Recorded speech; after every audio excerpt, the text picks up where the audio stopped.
Episode number 1 తండ్రి ఎవరు? సమీరా, నా మాటలు వినపడుతున్నాయా? నువ్వు తల్లివి కాబోతున్నావు. ఇప్పుడు నీకు 4వ నెల. వాట్? నేను ప్రెగ్నెంటా?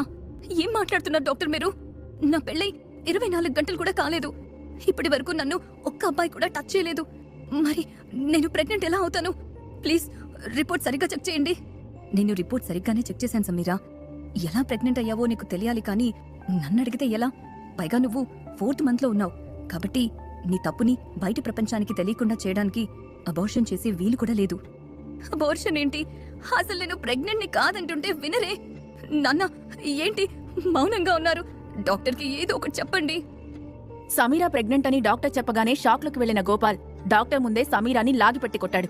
ఛీ, నిన్ను చూడాలంటేనే అసహ్యంగా ఉంది. 19 ఏళ్లకి ప్రెగ్నెంట్ అయ్యావంటే మాకు తెలియకుండా ఇంకెన్ని వేషాలు వేసావో ఏంటో. అయినా తప్పు నువ్వు చేసి డాక్టర్ని నిలదీస్తున్నావేంటి? చేసిన ఘనకార్యం చాలు, ఇక పద, నీ సంగతి ఇంటికి వెళ్ళక చెప్తాను.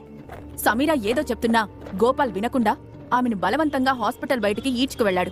ఆ వెంటనే ఒక క్యాబ్ మాట్లాడి సమీరాని బ్యాక్ సీట్లో కూర్చోబెట్టి డ్రైవర్ పక్కన ప్యాసింజర్ సీట్లో కూర్చున్నాడు. నాన్న, మీరు కూడా నన్ను అర్థం చేసుకోకుండా ఎందుకో ఇలా కోపాన్ని చూపిస్తున్నారు?